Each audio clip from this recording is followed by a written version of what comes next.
Digital arrest हे नाव ऐकूनच अनेकांचे धाबे दणाणतात। नागपूरमध्ये 61 वर्षीय महिलेचा अशाच एका सायबर फ्रॉड टोळीने जाळ्या तोडून तब्बल 30 लाख रुपये लुटले। परंतु पोलिसांनी वेळेवर दाखवलेली तत्परता आणि तांत्रिक तपासामुळे 29,75,000ची रक्कम महिलेला परत मिळवून देण्यात आली आहे। पाहूया नेमकं काय घडलं या धक्कादायक प्रकरणात।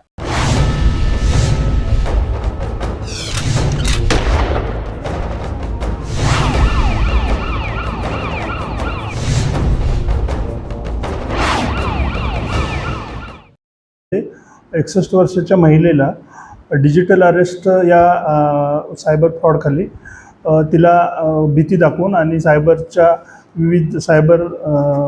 विविध माध्यमाचा भीती घालून तिच्याकडून 30 लाख रुपये म्हणजे 29,95,000 रुपये तिचे वेगवेगळ्या खात्यावर ट्रान्सफर करायला लावले होते।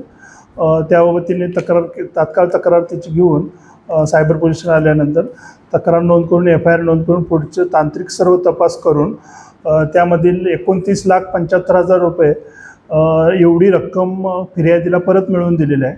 आणि त्यामध्ये तांत्रिक तपासाच्या आधारे म्हणजे ज्या व्हॉट्सअप कॉलिंगद्वारे त्या महिलेला भीती गाठली होती डिजिटल अरेस्ट, त्यामध्ये त्या 2 लोकांना अरेस्ट करून दिल्ली येथून अरेस्ट करून त्यांना मान्य न्यायालयासमोर हजर केले।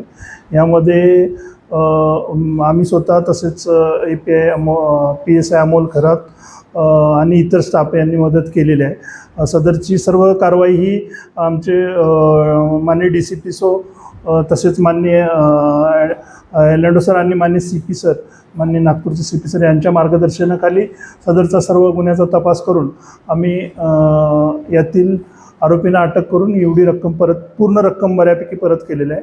मी लोकांना आवाहन करतो की डिजिटल अरेस्ट हा काही कायद्याच्या संज्ञेमध्ये कोणती प्रक्रिया नाही, त्यामुळे डिजिटल अरेस्ट असं काही करण्यासाठी आपल्याला व्हॉट्सअप कॉल किंवा इतर माध्यमाद्वारे जर लोक सांगत असतील तर तसा प्रकार नसून त्याबाबत 1930 वर तात्काळ कॉल करा किंवा सायबर पोर्टलवर आपली तक्रार दाखल करा, ज्याच्यामुळे आपण फ्रॉडस्टरपर्यंत पोहोचून आपली जी फसवणूक झालेली रक्कम तात्काळ आपल्याला परत आणून देऊ। यामध्ये जी कंप्लेंटंट आहे ती 61 वर्षाची महिला आहे।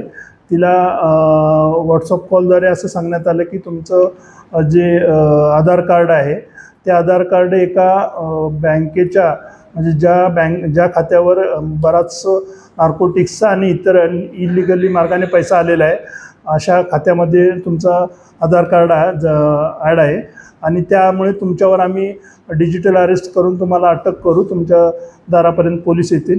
हे जर टाळायचं असेल तर तुम्हाला पैसे द्यावे लागतील, अशा प्रकारे त्यांच्याकडून पैसे फसवणूक करून घेण्यात आले होते। सदरच्या गुन्ह्यामध्ये आरोपी दिल्ली येथील रहिवासी असून दिल्ली नोएडा सदरचे दोन्ही आरोपी चे वय 30 ते 35 या दरम्यान आहे। सायबर फ्रॉडमध्ये जर समजा तात्काळ आपण तक्रार केली 1930ला किंवा सायबर पोलीस स्टेशनला किंवा नियरेस्ट पोलीस स्टेशनला तर त्यामध्ये पैसे वाचवण्याचा चान्स जास्त असतो। ज्यावेळी तुमच्याकडे तक्रार येते म्हणजे त्यावेळी आपण तात्काळ बँकांना वगैरे आणि ज्या खात्यावर पैसे गेले असतील त्यांच्याशी संपर्क करून आपण ते पैसे जास्तीत जास्त थांबवण्याचा प्रयत्न करू। जर आपण तक्रार द्यायला उशीर झाला म्हणजे RBIचं सुद्धा सर्क्युलर आहे की तुम्ही 3 दिवसामध्ये RBIला नियरेस्ट तुमची बँक असेल त्याला तक्रार द्या। 3 दिवसाच्या वर 3 दिवसात जर तक्रार दिली तर तुमचे 100% पैसे बँक रिफंडेबल आहे 1 लाख रुपयेपर्यंत आणि 3 दिवसाच्या वर गेले तर 15 दिवसात तुम्ही तक्रार दिली तर 50% तुमचे रिफंडेबल आहे 1 लाख रुपयेपर्यंतची रक्कम। असे RBIची सुद्धा गाईडलाईन्स आहेत। त्यामुळे सायबरमध्ये तुम्ही तात्काळ तक्रार दिली तर पैसे वाचवण्याची शक्यता जास्त प्रमाणात असते। सायबर गुन्हेगारांचे जाळे आता देशभर पसरले आहेत। डिजिटल अरेस्ट सारख्या भीतीदायक नावाने सामान्य नागरिकांची फसवणूक केली जात आहे। मात्र नागपूर पोलिसांच्या तत्काळ कारवाईने एक मोठा विश्वास पुनर्स्थापित केला आहे।